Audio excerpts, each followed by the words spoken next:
Então vamos lá, hoje é dia 13, dia de Santo Antônio, né?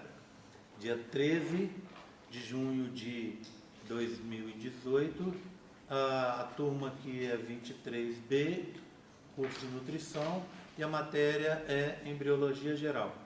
Hoje eu vou contar para vocês, vamos continuar aquela história que a gente começou mais cedo, né? Lá de manhã nós falamos sobre o cordão umbilical e falamos sobre vilosidades coriônicas, não é?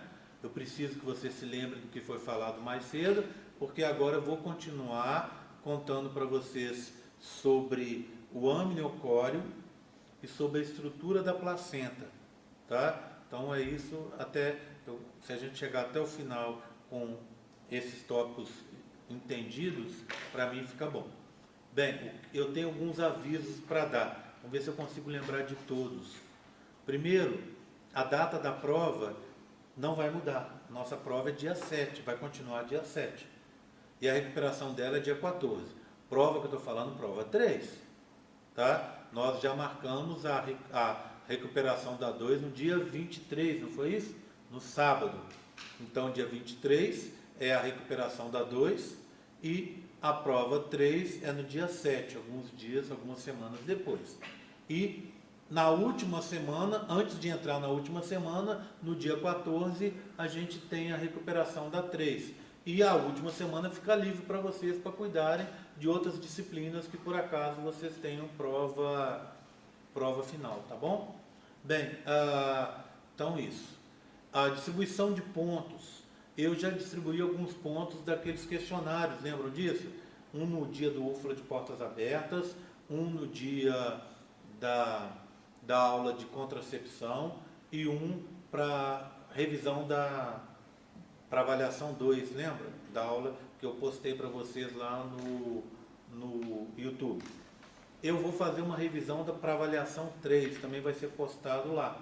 Aí dariam 4 pontos. Existe uma possibilidade também de eu dar mais um ponto, seriam 5 no total, então, para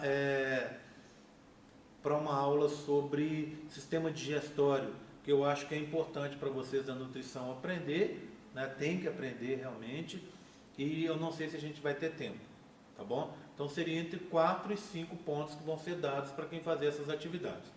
Fez a atividade, não copiou de ninguém, não copiou da internet, assistiu a aula, garantiu que assistiu a aula, eu dou ponto, tudo bem? E são pontos de verdade, não são aqueles pontos que depois vai ter um peso, etc, etc. Esse ponto vai valer um ponto na nota final, tá certo? Cada um desses vai valer um ponto na nota final. Combinado? Tá? Bem, então os pontos, isso que eu tinha que falar.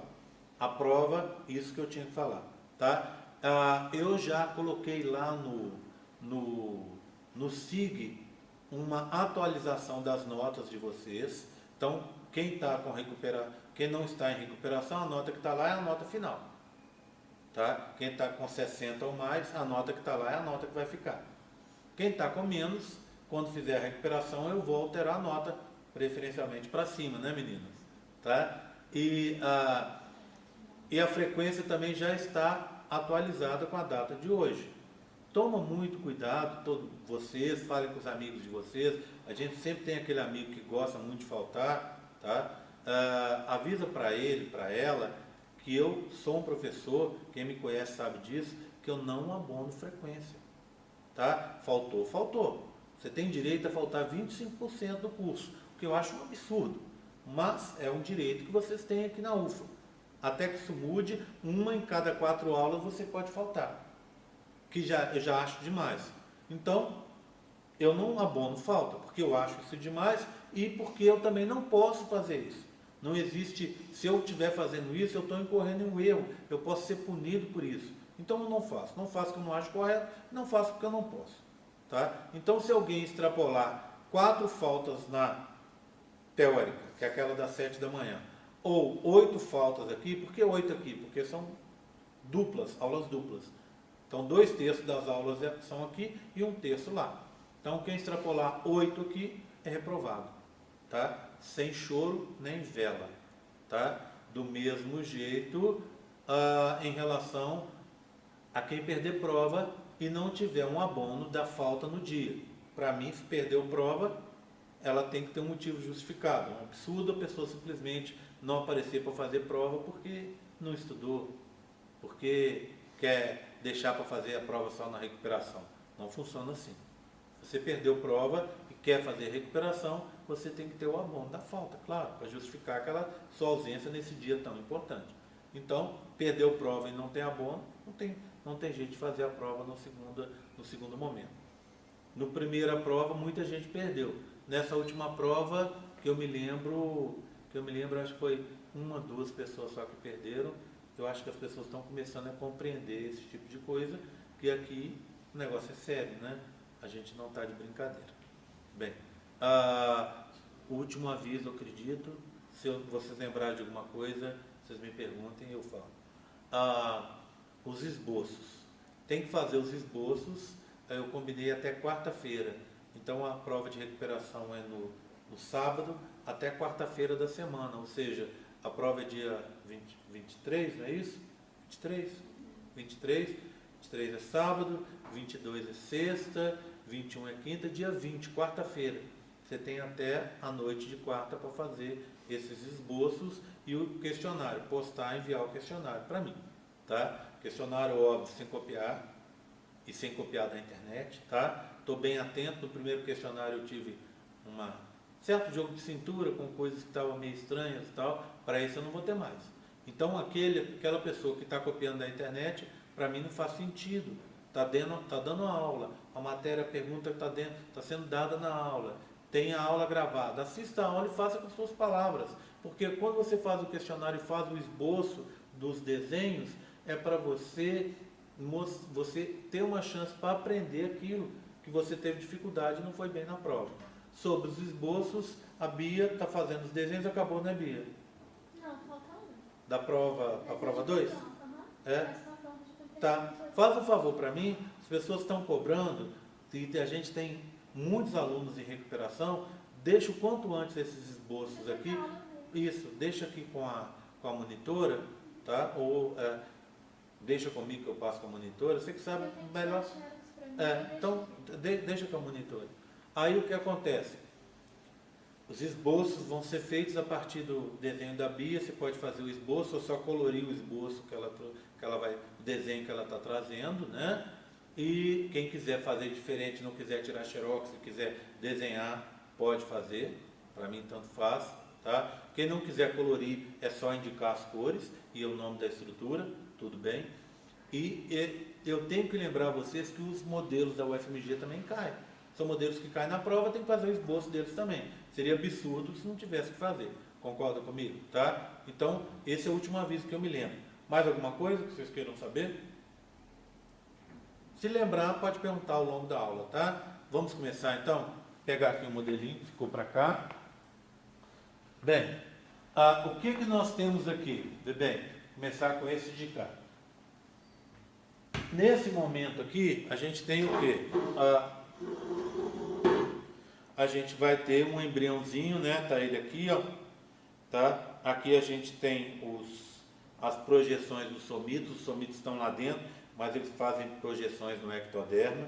Aqui é o coração em desenvolvimento, o olhinho em desenvolvimento. Ele está onde? Ele está dentro da cavidade amniótica.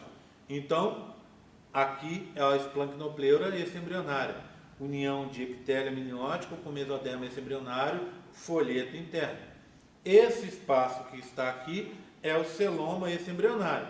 Aqui eu tenho o pedículo embrionário com a alantóide no seu interior e aqui o saco vitelino, que está em processo de desaparecimento, pelo menos a parte de baixo dele. Aqui em cima vai formar o pedículo vitelínico, que vai entrar em contato com esse de cá para formar o cordão umbilical, coisa que eu falei mais cedo. Essa parte de fora é a região conhecida como somatopleura exembrionária. Se eu juntasse aqui o sincício trofoblasto, eu teria aqui o córeo, não é isso? Lembram disso? Tá aqui. Bem, o que acontece agora? Se eu pegar... só uma coisa sobre os modelos da UFMG.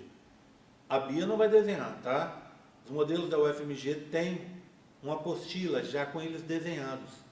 Eu vou tirar xerox dessa apostila. Ela já está no xerox, mas eu vou ver se eu tiro o xerox só dos desenhos da apostila e deixo para vocês poderem usar aqueles desenhos já feitos, para vocês poderem fazer, quem está na recuperação, poder fazer os desenhos, tá? Ou colorir os desenhos. Bem, então, o que eles fizeram aqui agora? Fizeram um corte mais interno, para a gente partir esse embrião ao meio. Então, esse corte a gente pode ver nesse modelo aqui, ó. Deixa eu puxar para cá. Olha aqui. Só que, infelizmente, por um erro, aqui deveria ser vermelho e foi pintado de rosa. Tudo que deveria ser vermelho está pintado de rosa. Erro deles quando fizeram o modelo, tá? Então, a semelhança que a gente teve agora é o quê? Somatopleura extraembrionária, esplancnopleura extraembrionária. Não preciso falar de composição de novo, né? Vocês já sabem. Essa região que está aqui é o celoma extraembrionário, pedículo embrionário aqui, o saco vitelino em corte, tá vendo? Aqui vai ser o pedículo vitelino. Esse vermelhinho é a área cardiogênica.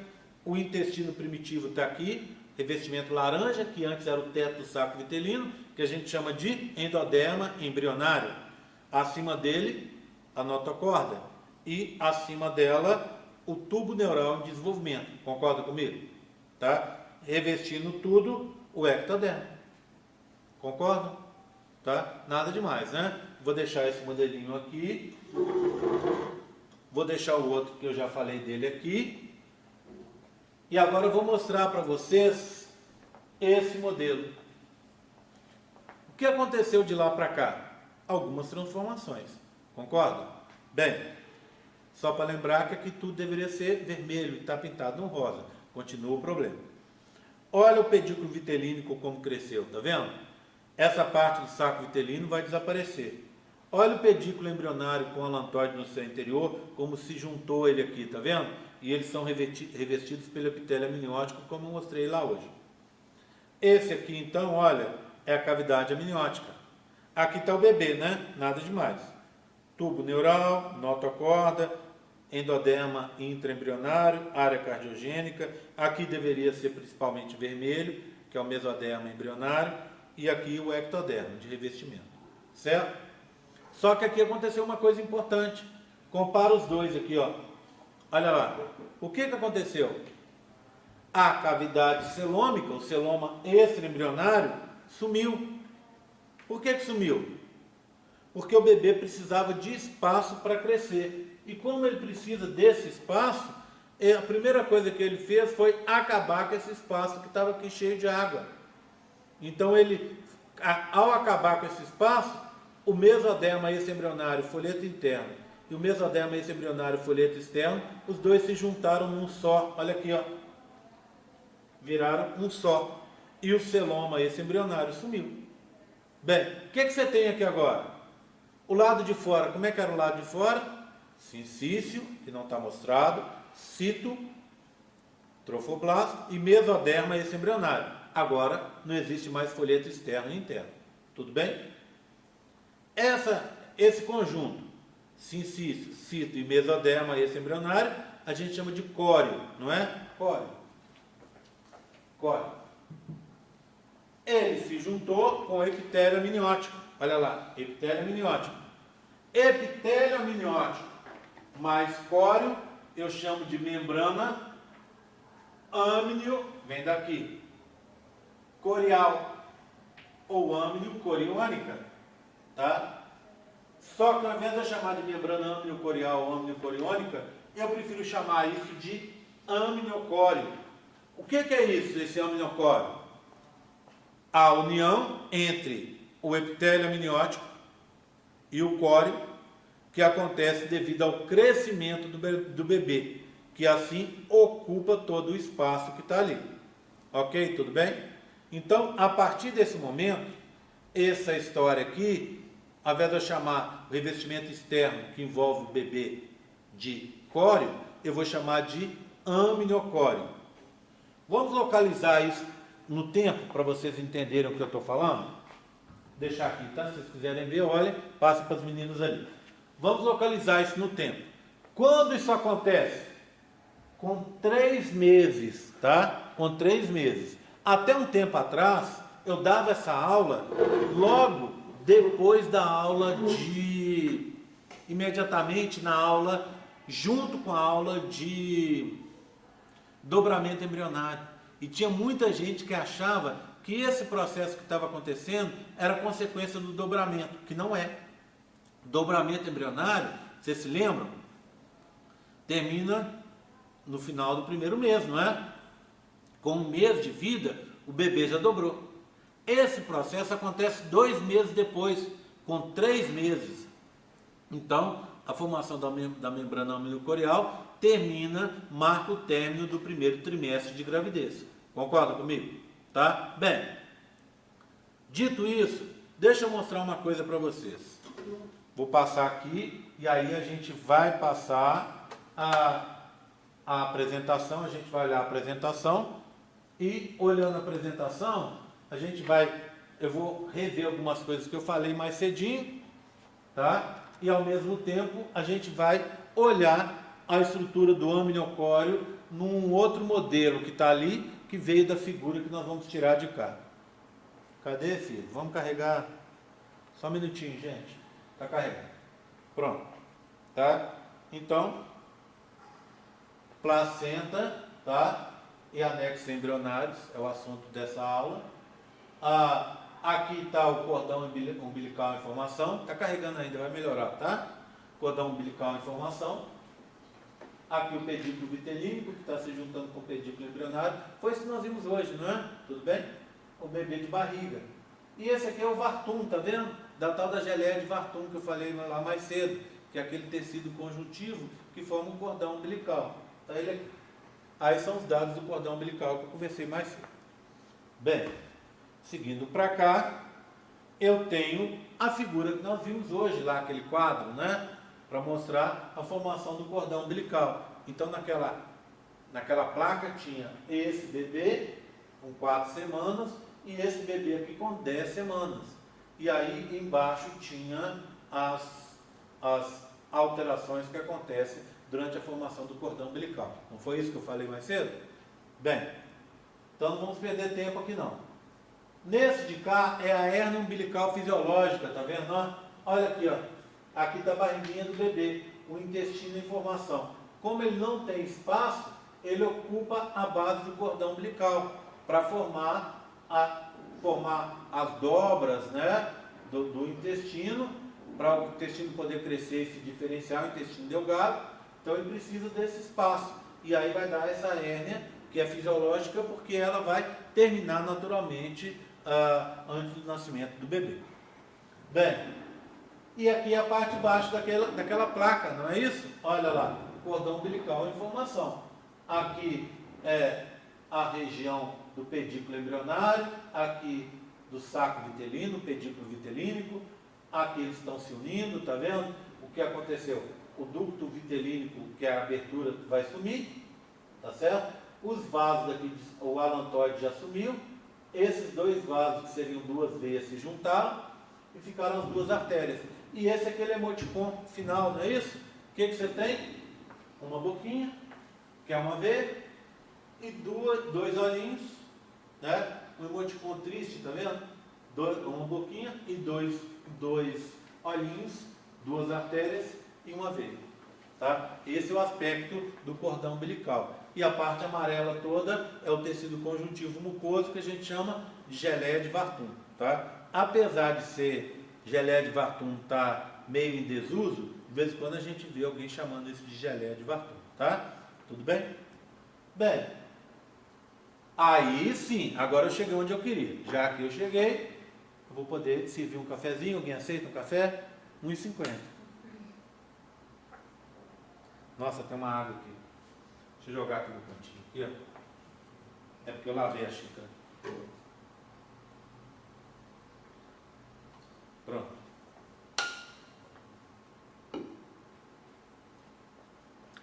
Tá bom, hein? Vocês não querem, não? Faço por R$1. Pronto. Tá? Bem, o que eu tenho aqui? Tá vendo esse bebê? Ele é exatamente igual àquele primeiro que eu mostrei para vocês, que é esse aqui, ó. Exatamente igual a esse. Se eu pegar essa parte daqui, ó, é exatamente igual. Ou seja, eu tenho o córeo do lado de fora o celoma esse embrionário, o saco vitelino, o pedículo embrionário com alantoide, aqui está o bebezinho, e onde está esse asterisco é a cavidade amniótica. Não é verdade? É isso que a gente está vendo ali. Só que aqui tem mais, tem a parte de fora, que é o útero. Não é? Então, olha aqui, ó. Ele é exatamente esse aqui, ó.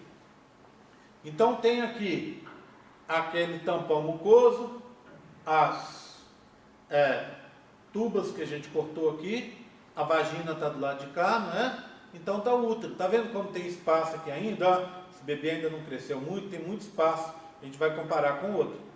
Tudo bem? Tranquilo? Tá? Aqui eu noto uma coisa. Repara numa coisa. Olha o que aconteceu aqui. Essa região que está de verdinho aqui, tá vendo? Ó? Essa região, que é a parte mais interna do útero, a gente conhece como endométrio, não é isso? Só que quando o bebê se implanta, ele libera uns compostos que são da família das citocinas. O que são citocinas?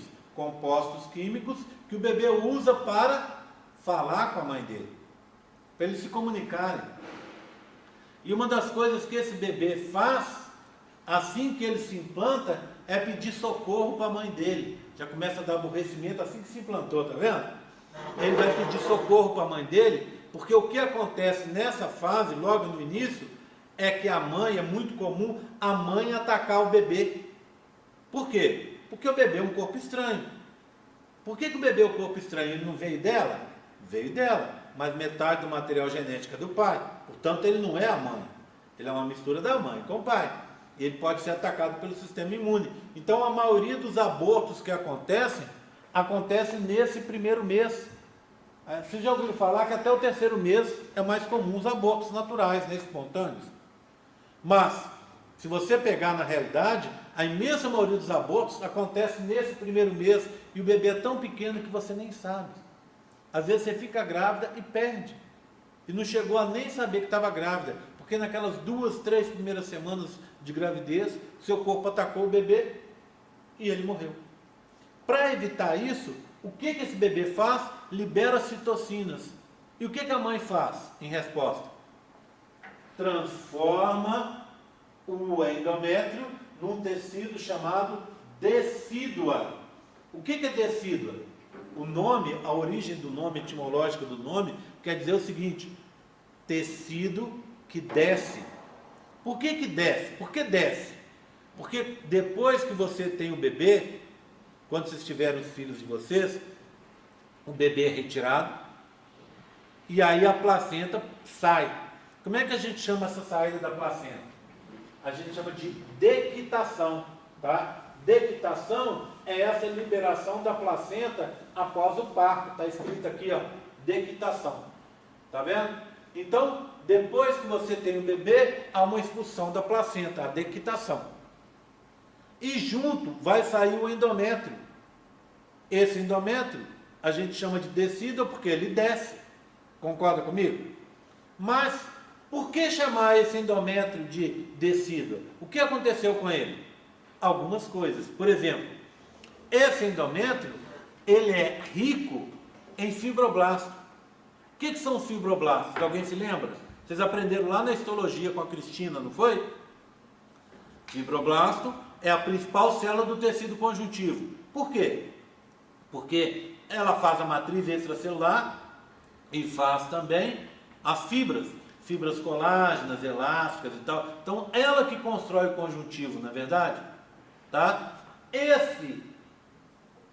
Essa decídua, que antes era um endométrio, ela é um conjuntivo.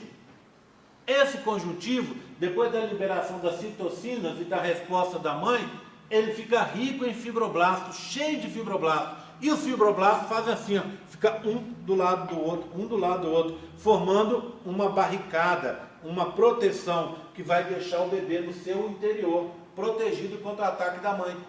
Dá certo, sabe por quê? Porque fibroblasto é célula materna. E célula materna não vai ser atacada pelo sistema imune materno, a menos que tenha algum problema. Concorda comigo? Tá? Então o que vai acontecer? Vai proteger esse embriãozinho. Tá? Esses fibroblastos, então, fazem com que a região do endométrio passa a se chamar decídua. Além disso, uma coisa interessante, esses fibroblastos são ricos no interior deles, está cheio de reservas nutritivas, carboidratos e lipídios. Isso não é uma coisa comum para fibroblasto. Então, quando as pessoas viram isso, elas pensaram, puxa, o que está acontecendo? Para que esses fibroblastos têm carboidratos e lipídios? Não se sabe. Mas uma possibilidade é que esses carboidratos e lipídios que estão aqui nessa região agora indicada de verde, que é a decídua, sejam utilizados para que o bebê possa receber algum nutriente em caso de necessidade. Tá vendo? Ninguém tem certeza, mas é uma possibilidade. Concorda comigo? Bem, existem 3 decíduas, tá? 3, que são 3 regiões diferentes. Ninguém anota, todo mundo prestando atenção. Olha aqui, ó. Olha o meu dedo. Aqui. Ah, por que esse aqui está verde escuro? Porque o cara, quando fez o desenho, ele achou que ele tinha que indicar o colo do útero de verde escuro. É tudo igual, tá? A decídua daqui é igual a de cá. Então, ó, acompanhe. Meu dedo passou, veio aqui, fez a volta, seguiu e veio até aqui, ó. Então, daqui até aqui. O que eu estou fazendo? Eu estou passando pela parede do útero. Parede em embriologia, a gente usa o termo parietal. Então, como é que eu vou chamar essa decídua? Decídua parietal.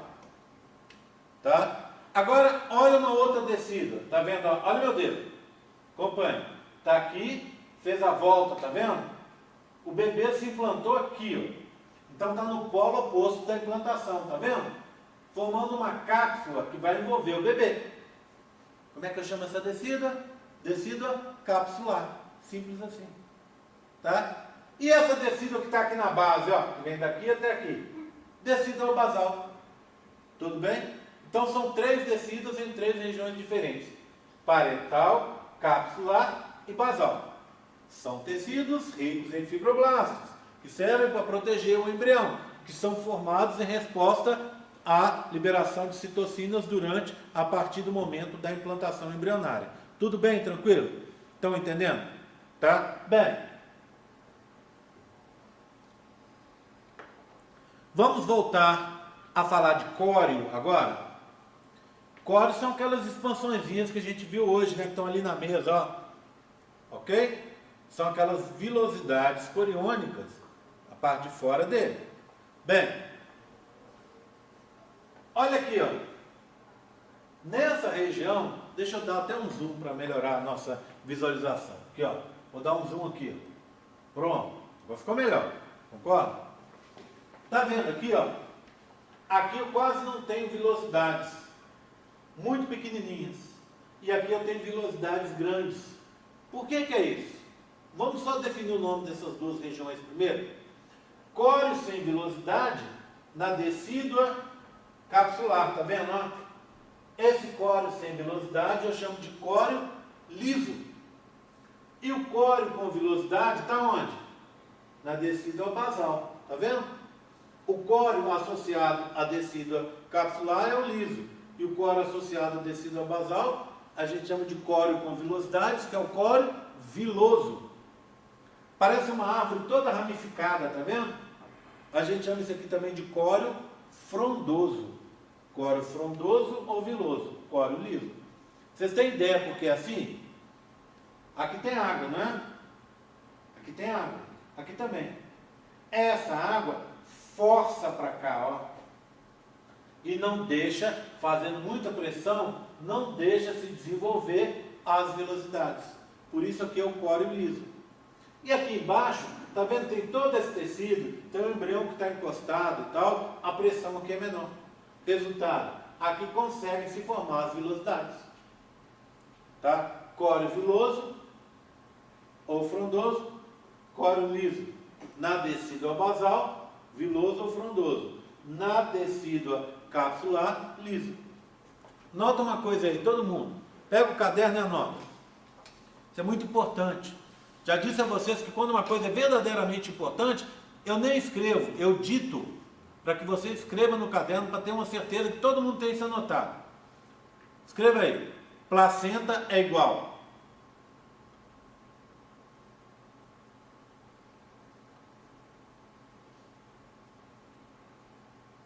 Pronto, pode?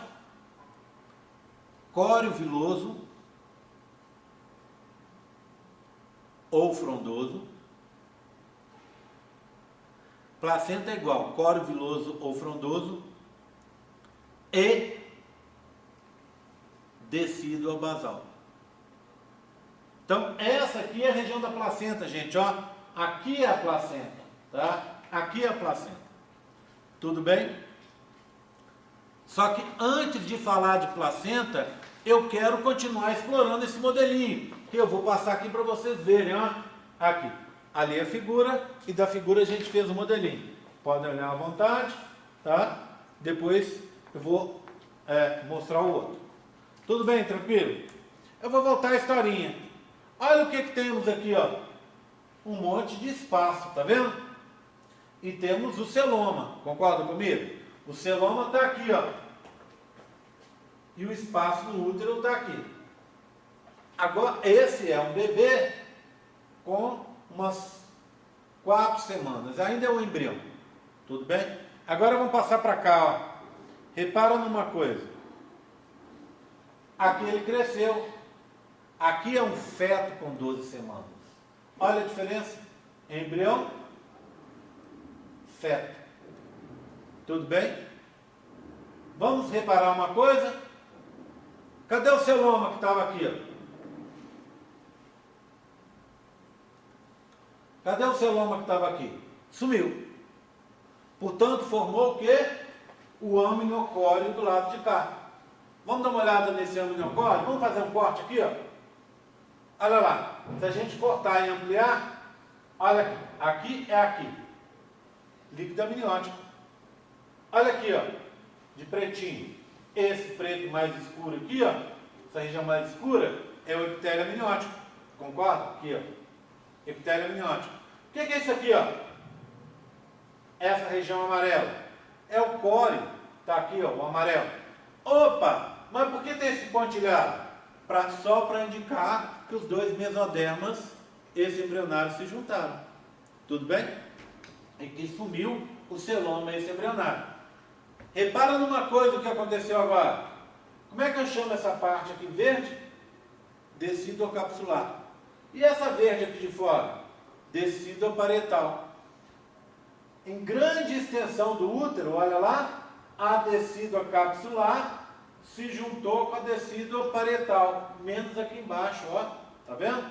Menos aqui embaixo. Então, na hora que apareceram na prova que eu perguntar que região é essa, você vai dizer assim, ó, decídua capsular com decídua parietal unidas, concorda? Por quê? Porque agora o bebê ocupou todo o espaço do útero, menos essa pequena regiãozinha que está aqui.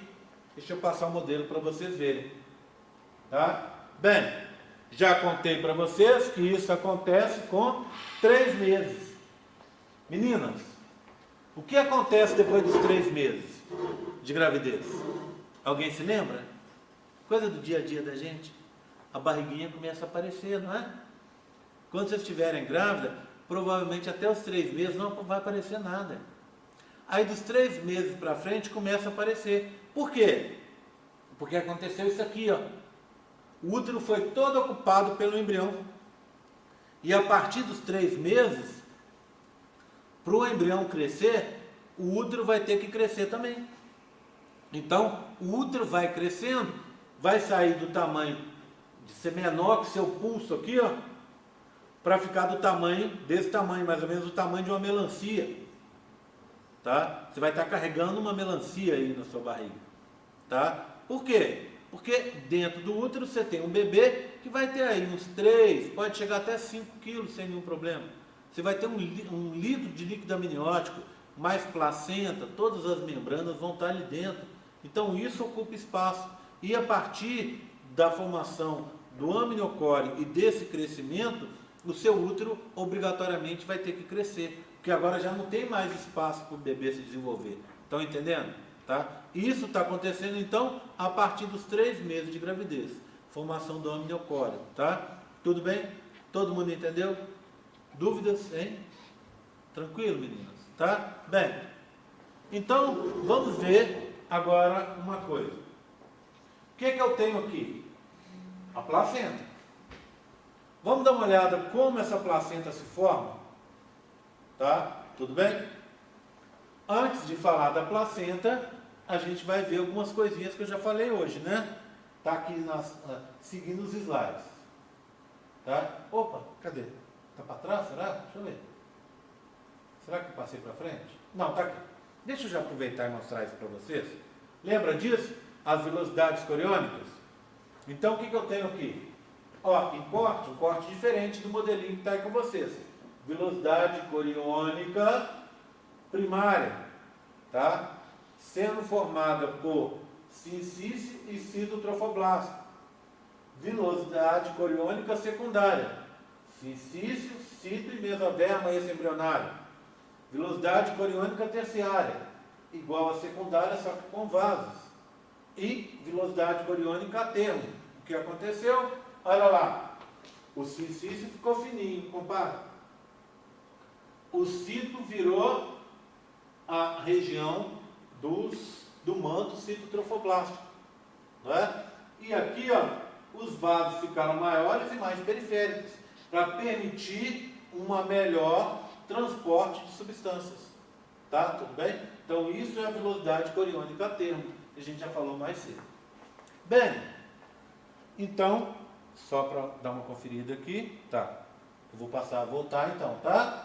Vou começar falando de placenta para vocês. Esse slide só semana que vem, tá? Bem, placenta é um órgão muito bacana, porque ao que se conhece na natureza, olha que bacana, é o único órgão que é dividido por 2 seres vivos. Ele tem uma parte da mãe, não é? Que é o quê? A descida basal. E tem uma parte do bebê. Qual é? A velocidade coriônica. Concorda? O córeo viloso. Tá? Bem, como se forma a placenta? E para que essa placenta? Placenta é uma estrutura especial que vai permitir a transferência de substâncias da mãe para o bebê e vice-versa. Não é verdade? O que chega para o bebê pela placenta? Opa, chega oxigênio, chega glicose, chega aminoácidos, chega vitaminas, chegam sais minerais, hormônios, etc, etc. Tudo isso a mãe manda para o bebê. O que o bebê manda para a mãe? Excretas nitrogenadas, que são resíduos do metabolismo, CO2, hormônios também, moléculas para poder estar, entre aspas, conversando com a mãe, não é isso? Né? Então, tudo isso vai ser transportado pela placenta, concorda comigo? Tá?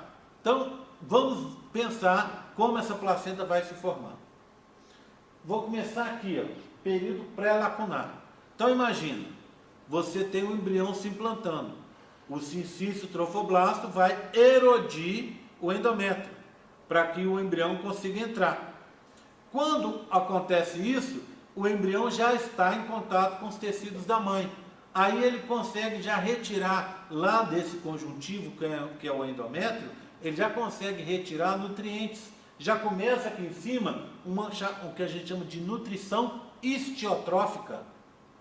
Ístio é tecido, trófos é alimentar. Então o bebê já está conseguindo se alimentar dos tecidos da mãe, por difusão e osmose. Concorda comigo? Bem, então esse é o primeiro. Começou justamente lá no dia da implantação. À medida que a implantação vai ocorrendo e que o embrião vai se aprofundando cada vez mais, ele começa a destruir os vasos sanguíneos da mãe. Então imagina um vaso sanguíneo aqui, ó. Os meus braços são vasos sanguíneos. O sangue está vindo daqui para cá. Pronto. O bebê vem, libera enzimas digestivas e arrebenta o vaso. O que acontece? O sangue que vinha aqui vaza nessa cavidade, nessa lacuna. Depois o que acontece? O sangue é puxado de volta para cá. Não é? É mais ou menos o que acontece com a gente. Já viu quando você dá uma topada que fica um roxo? que aconteceu? Você arrebentou vários capilares, vasinhos bem pequenos, o sangue vazou para o conjuntivo que está ali, e depois o sangue vai ser puxado de volta. Não é assim que funciona? Tá? Vai ser puxado de volta e o vaso vai ser refeito. E aí, aquele roxo que estava vai ficar mais claro, mais claro, mais claro, até desaparecer. Não é assim que funciona? Tá? Bem, então imagina, tá ali, ó, o vaso tá e foi arrebentado. Foi arrebentado. Tá? Aí o que acontece? O sangue veio, vazou na lacuna e está sendo puxado para cá de novo. Enquanto esse sangue está nessa cavidade, nessa lacuna, o que o embriãozinho faz? Olha que esperto. Enfia lá dentro a vilosidade coriônica, essa mãozinha. E aí o que ele consegue fazer? Difusão e osmose, para captar os nutrientes, o oxigênio que ele quer e jogar para dentro. Coisas maiores, transporte ativo, mas ele consegue fazer isso retirando diretamente do sangue da mãe. Concorda comigo? Tá? Então, é o período que a gente chama lacunar. Bem, o que acontece quando você rompe um vaso? O seu organismo tem que recuperar aquele vaso. Então, o que a mãe deve fazer? Aquela ruptura tem que ser consertada. Concorda? Então, você vai ter que consertar essa ruptura. Tá? Só que o bebê está liberando compostos para a mãe. Na hora que a mãe for consertar aquele vaso que foi rompido, ela faz assim, ó, vasos com buraco. Já viram o nome? Vocês conhecem? Como é que chama vasos que tem buraco na parede? Sinusoide. Já ouviram falar? A gente sempre fala capilar sinusoide. Às vezes a gente fala simplesmente sinusoide, mas nem sempre a gente sabe o que é. O que é sinusoide? Um capilar que tem a parede do vaso, como é que chama? Endotélio, não é isso? Na parede do vaso tem buracos. Assim o sangue pode sair com mais facilidade e retornar com mais facilidade. O que a mãe está fazendo, gente? A mãe está ajudando o bebê, está liberando o sangue para aquela lacuna e para depois puxar de volta, tá? Facilitando a nutrição esteotrófica. Concorda comigo? É o período pré-viloso, tá vendo? Com sinusoides. E aí, com as vilosidades coriônicas presentes lá, enfiadas lá dentro, a gente entra no período viloso. Bem, passa isso, aí a gente entra no período placentário, que é a última alteração. O que é a placenta? Placenta é essa bagunça organizada. Como é que é uma placenta? Vocês têm ideia? Aqui tem uma. Isso aqui foi um aborto, tá? Na verdade, não sei se foi um aborto ou se foi uma gravidez ectópica. Tiraram a tuba, aí cortaram e viram aqui, ó. Cortaram com cuidado. Você tem o quê? Essa estrutura redonda aqui de trás, que é o amniocóreo. Lá dentro está boiando o bebê. Eles dizem, isso aqui é do livro do Moore. Está dizendo aqui, ó, cotovelo de um feto de 3 semanas. Eu nunca vi cotovelo, mas diz que tem um feto ali dentro. Tudo bem? Está vendo essa parte de baixo que está aqui, ó? É a placenta. Vamos dar uma olhada nela? Essa placenta, como ela foi retirada, ela meio que arrebentou. Mas em algumas partes, ela está inteira, tá vendo? Ó? Olha aqui, ó. Ela normalmente ela é cheia dessas estruturas aqui, ó. Essas estruturas a gente chama de cotilédones. Então, a placenta é subdividida em cotilédones, tá? Em cotilédones. Bem, vamos dar uma olhada num desenho para facilitar a nossa compreensão da placenta? Essa é aquela figura que eu não vou falar. Essa eu já falei. Aqui está a placenta. Olha aqui, ó. Aqui está o bebê, pendurado. Cordão umbilical. Revestimento do cordão umbilical, epitélio amniótico. Os 3 vasos sanguíneos, 2 artérias e uma veia estão aqui. O bebê estaria aqui. Então, essa é a face fetal. Está vendo? Cheia de vasos, ó, para facilitar a captação dos nutrientes lá na placenta. E aqui está a face materna. Então, isso aqui que fica enfiado na mãe. Cada regiãozinha dessa aqui, ó, é um cotilédone, Tá vendo? Um cotilédone, outro, outro, outro, outro, outro, outro. Agora, estão vendo que cada cotilédone tem uma bolinha, tem um monte de bolinhas? Quer ver, ó? Vou dar um zoom, ó. Trazer para cá e dar um zoom, zoom, zoom, zoom, zoom. Tá vendo, ó? Tá vendo essas bolinhas? Cada bolinha dessa é uma unidade funcional da placenta. Tá? Como é que eu chamo essa unidade? Seio interviloso. Seio quer dizer cavidade em biologia. Você vai falar, oi, mas minhas mamas a gente não chama também de seio? Mas não é a cavidade? É assim. Se você abrir a mama, você vai ver que ela é cheia de cavidades, onde ficam as glândulas mamárias. Tá? Tudo bem? Então, seio é cavidade. Seio interviloso, porque vai ser, é uma cavidade que fica entre as vilosidades. Então, o que eu vou fazer aqui, ó? Vou pegar assim, ó, uma areazinha dessa ou dessa aqui, bem pequenininha, para a gente ver como é que é a estrutura, tá? Então, olha aqui, ó. Aqui está a estrutura que eu quero mostrar para vocês. Tudo bem? Cadê o seio interviloso?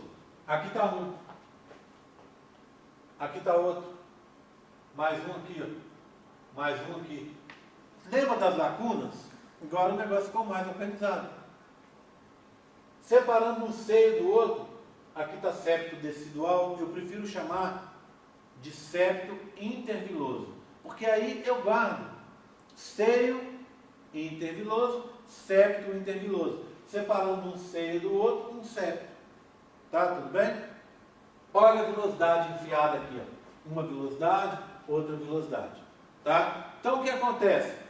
Essa parte de baixo aqui, ó, em amarelo, tá vendo? Essa aqui, ó, é a decídua basal.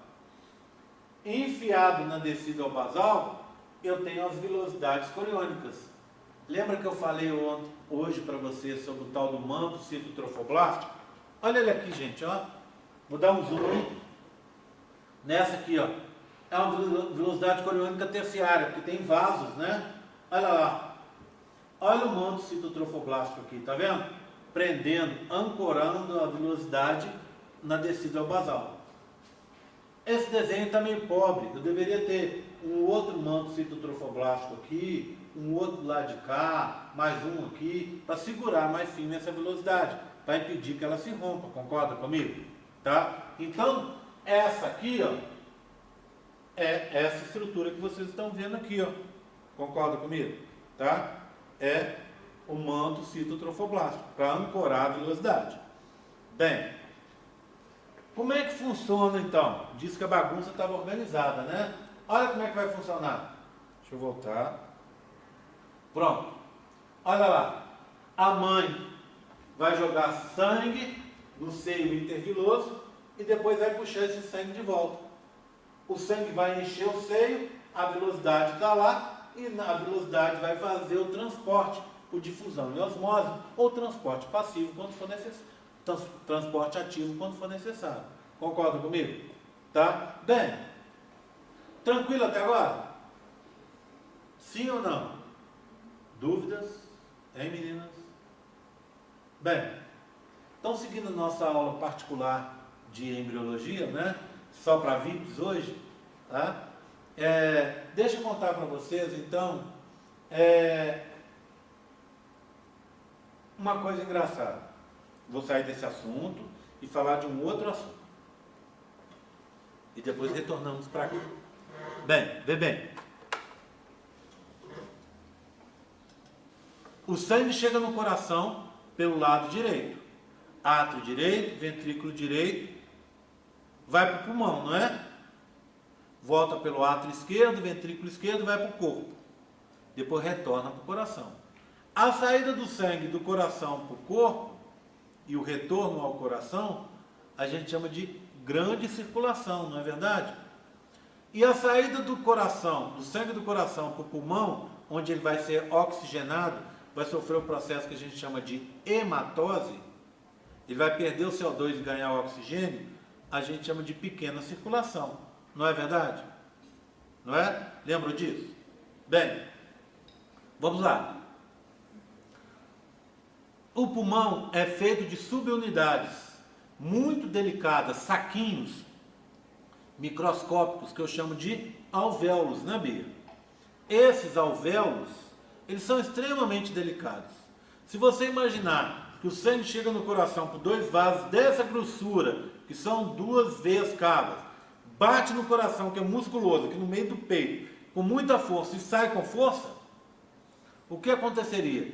Esse sangue sairia com muita pressão e iria aos poucos destruindo a estrutura do pulmão, destruindo os alvéolos. Isso não pode acontecer. O que a gente faz para resolver esse problema? A gente vai colocar, para tirar o sangue do coração e levar para o pulmão, um vaso que controle a sua distensão e a sua contração. Lembra da história da sístole e diástole? Quem que vai fazer isso? As artérias. Qual que é a diferença de uma artéria para uma veia? A artéria tem músculo liso e tem fibras elásticas. Veias são pobres em músculo e fibra. Resultado, a artéria consegue se expandir e contrair. Então o sangue está saindo sob pressão do coração, indo para o pulmão que está logo do lado. Ele não perde velocidade. Para você controlar essa velocidade, você vai tirar esse sangue do coração por artérias e não por veias. Opa! A artéria vai... Eu estou pensando aqui, o sangue que sai do coração é sangue venoso, não é? Então, levando sangue venoso do coração para o pulmão, eu tenho artéria, artérias pulmonares e não veias. Inverteu, é uma artéria levando sangue venoso. Aí chega no alvéolo, no saquinho. O sangue entra pela parede do alvéolo, né? Dentro ali, dentro do saquinho é só ar. O sangue está passando pela parede. Esse sangue chega pela parede, é empurrado para frente por outro sangue que está chegando. E dali ele segue o caminho dele, sob inércia, só com a energia que está ali, ele vai ser empurrado de novo até o coração. Se o movimento é em inércia, não precisa de ter um vaso que vai empurrar esse sangue até o coração, concorda? Até o coração de novo, concorda comigo? Aí, já que você gastou para produzir artéria, para levar o sangue do coração para o pulmão e controlar a sua velocidade, para fazer o percurso contrário, levar do pulmão para o coração, você compensa. Ao invés de você levar de novo para o coração por artéria, você leva por veia. Veia levando sangue arterial. Inverteu de novo. Como é que eu chamo essa circulação? Circulação invertida. Tá? Para que eu tenho a circulação invertida? Para controlar a velocidade do sangue que chega no alvéolo pulmonar. Quem que controla? Quem que é a chave da história? As artérias. Concorda comigo? É a artéria que consegue controlar a velocidade e não a veia. Tá? Tudo bem? Bem, eu falei sobre isso. Falei com vocês que eu tinha que contar uma história antes de voltar ao assunto. E agora eu vou voltar ao assunto. A velocidade coriônica é tão delicadinha quanto o alvéolo pulmonar. Então, o sangue está chegando do bebê e vindo para a velocidade coriônica. Quem que traz esse sangue evitando destruir a velocidade coriônica? Lembra que no bebê a circulação é maior, muito mais rápida do que na gente. Muito mais velocidade e muito mais chance de destruir a velocidade coriônica. Então, quem deve trazer esse sangue para não destruir a velocidade? Lembra que está chegando a velocidade? O sangue venoso. Quem vai levar é a artéria. Concorda comigo? Então, tá vendo as artérias? Essas 2 artérias estão trazendo sangue venoso para a velocidade. Tá? E quem que vai levar o sangue de volta por inércia? A veia. Aqui também é invertido, para proteger a estrutura da velocidade. Concorda comigo? Tá? A gente está quase encerrando. Repara numa coisa. Quem é bom em anatomia aí, ou é bom em fisiologia? Bem, mesmo não sendo muito bom, a gente, provavelmente vocês já repararam uma coisa.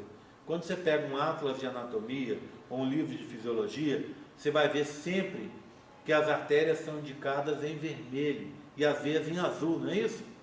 Por quê? Vocês têm ideia? Tem a ver com o estado de oxidação da hemoglobina. Se eu corto aqui em mim e pinga um sangue vermelho no chão, o que acontece? Muito vermelho, vermelho vivo, é uma artéria que eu rompi. Por quê? A artéria tem sangue oxigenado, na maioria dos casos. Se eu corto e sai um sangue mais para azul, para roxo, talvez a cor da sua camisa assim, ó, mais, talvez o puxado da sua blusa um pouco puxado mais para o azul, esse sangue é um sangue venoso. Então, se eu tenho uma pocinha de sangue aqui, eu consigo saber se foi rompido uma artéria ou uma veia, dependendo da cor do sangue. Tá? Tudo bem? Como a maioria das veias leva sangue venoso, e o sangue venoso é um azul arroxeado, as veias são representadas em azul. Como a maioria das artérias leva sangue arterial rico em oxigênio, as artérias são representadas em vermelho. Concorda comigo? Opa, mas aqui temos um problema então. Aqui nós temos artérias em azul e não em vermelho, e veia em vermelho e não em azul. Por que isso? Porque aqui a circulação é invertida. Então, não é um padrão. Toda artéria tem que ser vermelha, toda veia em azul. Depende de que sangue que está lá dentro. Se o sangue é arterial, ele é vermelho. Se o sangue venoso, ele é azul. Tudo bem? Então aqui inverteu por causa dessa circulação invertida. Na mãe não. Olha aqui, ó. Qual o sangue que está sendo jogado lá dentro? Qual o sangue que você joga no seio interviloso? Um sangue arterial, claro, senão não teria sentido. Se você jogar sangue sujo lá dentro, não vai adiantar nada. Então você está jogando um sangue limpinho, de novo entre aspas. Sangue rico em oxigênio. Quem que joga? Opa, uma coisa vermelha. O que é isso? Uma artéria. A artéria aqui está de vermelho. A artéria aqui está de azul. Porque aqui a circulação é invertida. Para quê? Para proteger a velocidade coriônica. Porque as artérias têm possibilidade de se relaxar e de se contrair, controlando a velocidade do sangue que está nela. Tudo bem? Tranquilo? Entenderam? Tá? Bem, vamos lá. Lembra que eu contei para vocês, disse a vocês que eu ia contar umas questões de prova? E é verdade. Tá? Primeiro, lembra da aula de contracepção? Para mim, é a aula uma das mais importantes do curso. Justamente por isso que na prova do dia 7, prova 3, vocês vão ter em cada prova, independente do tipo que você fizer, no mínimo 2 questões de contracepção, tá bom? Certo? Estudem contracepção, assistam a aula que os meninos da medicina deram e assista também tem um vídeo lá do professor Lucas, assista o vídeo do Lucas, que completa aquela aula dos meninos. Vão ter 2 questões sobre contracepção, tranquilo? Independente da prova, tá? Em que a gente vai explorar aqueles métodos que foram explicados aqui, tá? Além disso, em cada prova vai ter uma questão, que eu vou falar na aula que vem, na teórica, lá no início da aula, que é sobre o mecanismo de transporte aqui. Ou vai ser de CO2 ou de oxigênio. Eu quero que você fale, eu vou explicar para vocês na próxima aula, o caminho seguido pelo oxigênio, da mãe para o bebê, e o caminho seguido pelo CO2, do bebê para a mãe. Combinado? Tá? Isso eu vou explicar na próxima aula. Então aí, ó, 3 questões já adiantadas. Vão faltar 9.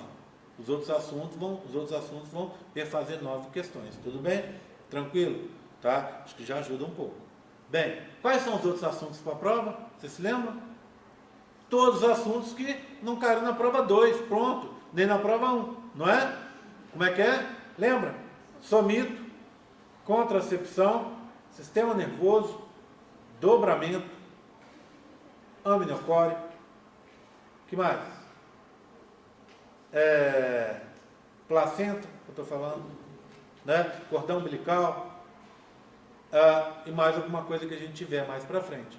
Concorda comigo? Tá? Então, essa é a matéria da prova 3, da última prova. Ah, uma coisa importante. Acabei, tá? Acabei. Coisa importante. Vamos supor, eu, aluno, fiz a prova 3, fiquei com média, mas não consegui passar. Como é que fica a minha situação? Vocês têm ideia? Bem, até hoje, a regra é assim. Por exemplo, vamos supor que eu fiquei com 60. Hoje uma menina veio me pedir. Ela tem 60. Ela veio me pedir, ô GR, deixa eu fazer a prova 2 de recuperação. Eu falei com ela, sem chance. Se você tivesse ficado com 59, você poderia fazer. Com 60 você não pode. Né? Aí ela me falou, mas isso é injusto, eu fui mal na prova 1 e tal. Bem, não é injusto não. Ela teve a chance de recuperar a prova 1. Se ela não recuperou, o que eu posso fazer? Ela tinha perdido na prova 1, não recuperou. Quando fez a recuperação da 1, não recuperou. Aí fez a 2, ficou com 60. Está na média. Mas como ela já veio com o problema da 1, o que ela veio me pedir? Para fazer a 2 de novo. Bem, eu não posso fazer isso. Esse sistema meu é bacana, mas ele envolve uma responsabilidade de você com a matéria o período inteiro. Concorda comigo? Você faz a prova 1 e faz a recuperação da 1. Se você for mal, é aquele ponto que você vai ter para o final. Tem que ir bem na 2 e na 3. Né? Então, no caso de vocês, vamos supor, eu, aluno, fiz a prova 3, eu precisava de 80 na prova 3, 80% para passar. Tirei 70, estou acima da média. Na regra que eu propus para vocês, com 70 você não pode repetir a 3, mas você não conseguiu ponto para passar. O que eu vou te permitir na prova 3? Fazer ela independente, a recuperação dela independente da pontuação que você tiver, se você não conseguir passar. Concorda? Assim eu, aluno que fiquei com 70, posso fazer a recuperação da 3 para conseguir a pontuação que eu preciso para passar, na recuperação. Concorda comigo? Assim é uma chance a mais que eu dou para os alunos, de conseguir a pontuação para ser aprovado ao final. Tá? Mas, lembra, na prova de recuperação da 3 é só a matéria da 3. Por isso que eu aconselho a vocês a ter um extremo carinho nessa parte 3 da matéria. Tá? Porque, independente da nota que você tiver, você tem que cuidar da nota da 3 para você ser aprovado. Tá? Mas também tem que cuidar da nota da 2, que aí vem a recuperação aí. Senão cai no caso dessa menina. Vamos supor, você faz a prova 1. Ah, eu fiquei com 60 na 1. Eu estava abaixo da média, fiz a recuperação, estou com 60. Aí eu tirei, fiz a 2, perdi média. Fiz a recuperação da 2, perdi média. Olha que situação que você está se impondo. Você vai ter que pegar a 3 e tirar uma nota bem acima da média. Na 3. É possível? Claro que é possível. É possível para todo mundo, senão vocês não estariam aqui. Concorda comigo? Mas que fica mais difícil, fica. Então, o meu conselho é, cuide muito bem da prova 2. Ah, eu não tirei média. Eu estou com 55. Tudo bem, 55. O que quer dizer 55? 55 pode querer dizer uma nota boa, pode querer dizer uma nota ruim. O que eu quero dizer com isso? Depende da nota 1. Se você tirou 80 na 1, você tem uma sobra. 80 com 55, você ainda está na média, concorda comigo? Até com uma sobra. Mas se você tirou 60 na primeira e 55 na segunda, sinal de alerta está aceso. Não é verdade? Depende de você. O que você vai fazer? Tá? Depende de você. Ah, eu estou com 59. Morro de medo de fazer a prova de recuperação que eu posso piorar. Estuda bastante para você não piorar. E vai de cabeça fria, gelada lá, para você não ficar nervosa e conseguir os pontos que você precisa. Não pensa em conseguir média, não. Pensa em conseguir 100 pontos na recuperação. Não é assim? Por quê? Aí você fica com uma sobra grande em relação a 3. Não é verdade? Tá? Então você está dentro da regra que aquela menina veio pedir e que ela sonhava em ter ficado com 59, para ela poder repetir a prova 3. E ela não pode. Concorda comigo? Então assim, você tem que pensar, fazer, agora é hora de sentar e pensar. Ó, eu estou com 57, vale a pena? Depende de você. Você tem o direito de fazer. Eu estou com 59, vale a pena? Depende de você, eu tenho direito de fazer. Você tem direito de fazer. Ó, eu estou com a média na primeira prova, estou com 59 na segunda. Quero fazer para quê? Para eu ter essa sobra, essa gordurinha para queimar na prova 3. Aí eu já vou mais tranquilo para 3, precisando de menos pontos. Então é você que decide. O que você não pode fazer, e às vezes acontece, eu falo, gente, não é possível, a pessoa deve estar dormindo, está dormindo em pé. A pessoa obrigatoriamente precisa de fazer para ela conseguir ser aprovada. Vamos supor um caso desastroso. A pessoa, vamos supor que a pessoa tenha conseguido 0 na primeira prova. Fez a recuperação, 0 de novo. Ou seja, ela perdeu 32 pontos nessa brincadeira, no mínimo, não é? 32, vamos supor que cada prova vai valer 32. Então ela perdeu 32 pontos. Faz a conta. Ela tem agora 68 no total para distribuir para ela, não é? O que acontece? Ela vai, faz a prova 2, que vale 32. Aí ela ficou com 60 na média. Não, ela ficou com 50 na média. Ficou com 50 a média dela. Ou 58, pronto, 58, tá bom? Ela ficou com 58. Para quem tirou 0 na primeira, uma boa nota. Concorda comigo? 58 para quem tirou 0, está ali em cima da média, um pouquinho abaixo. Ela pode se dar o luxo de ficar com 58? Não pode, porque ela já perdeu 32 na primeira. Se ela ficar com 58, faz a conta. Vamos supor que seja 50, então dá 16, ela está com uns 18 pontos, 19. A prova 3 vale 32 de novo. Se você pegar 19 com 32, fica difícil, hein? Fica muito difícil, você tem que fechar a prova 3 e olhe lá. Ainda assim, capaz, corre risco de você não ser aprovado. Então você tem que fazer as continhas. É coisa simples, mas você tem que fazer. Estou na dúvida? Me procura que eu te ajudo. Tá? Me procura que eu te ajudo. É simples, mas você tem que fazer uma conta. Tem gente que tem que fazer a recuperação sim, mesmo estando com 57, 58. Tem gente que pode se dar o luxo. Ah, eu tirei 90 na prova 1. Estou com 58 na prova 2. Preciso me preocupar com a prova 2 de fazer recuperação? Depende do que você quer, qual que é o seu objetivo. Você não está aqui só para ser aprovado. Está aqui para ser aprovado e tirar uma boa nota. Se você tirar um coeficiente bom, melhorar seu coeficiente, ou pelo menos manter o seu coeficiente. Concorda comigo? Então o que acontece? Se eu estou com 58, tenho chance de fazer e melhorar. Acho que dá para melhorar? Sim. Ah, não deu para estudar. Eu estou com 58, fico com 58. Pronto. É melhor do que de 58 baixar para 38, né? Imagina. Pode acontecer. Se você não estudar, pode acontecer. Tá? Mas se você tem tempo para estudar, faça. Tá? Faça que você fica com a sobra. Para a prova 3, qualquer desastre que possa acontecer, lembra que final de semestre é sempre mais cansativo para todo mundo, tá? E aí você tem essa tranquilidade, tá? Mas todo mundo agora tem que parar e pensar direitinho como vão fazer as coisas, como vai fazer as coisas. Tudo bem? Alguma dúvida que eu possa ajudar? Tranquilo? Tá? Então eu vou encerrar agora, fazer a chamadinha para a gente ir embora.